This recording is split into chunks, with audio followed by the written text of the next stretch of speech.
శైవ వైష్ణవాలు రెండు సుబ్రహ్మణ్యుడి వల్లే వియ్యం ఉంది.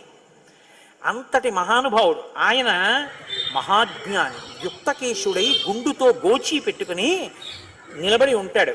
అందుకే సుబ్రహ్మణ్య క్షేత్రాల్లో స్వామి వలయలో అలా నిలబడి ఉంటాడు. ఆయన ప్రణవానికి అర్థం చెప్తే పరమశివుడంతటి వాడు తెల్లబోయి, ఎంత గొప్పగా చెప్పావురా అన్నట్టు. నాన్నగారు అలా అంటే కుదరదు, ఇది ప్రణవ రహస్యోపదేశం కదా, మీరు కూడా మడికట్టుకుని వచ్చి శిష్యుడిగా కూర్చోండి చెప్తానన్నట్టు.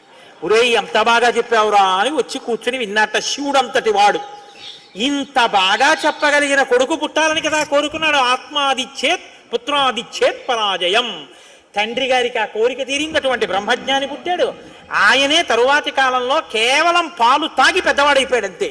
అయిపోగానే ఆయన్ని దేవసేనకి తీసుకొచ్చి పట్టాభిషేకం చేసేశారు. సేనాధిపతి అయిపోయాడు. తారకాసుర సంహారం చేశాడు. దేవతలందరూ సంతోషించారు. అమ్మ అందమంతా మూర్తి